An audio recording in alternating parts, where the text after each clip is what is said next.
how to fix Instagram filters lagging on Android or iOS phone. Hello guys, in today's video I'm gonna show you how to fix Instagram filters lagging on Android or iOS phone. First, open settings and then go to battery.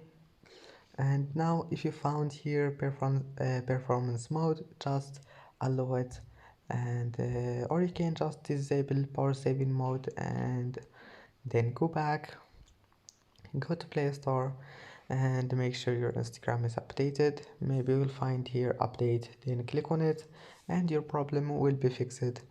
And after that, restart your phone and then close all the applications in the background and try again. And that's it. I hope that can fix your problem.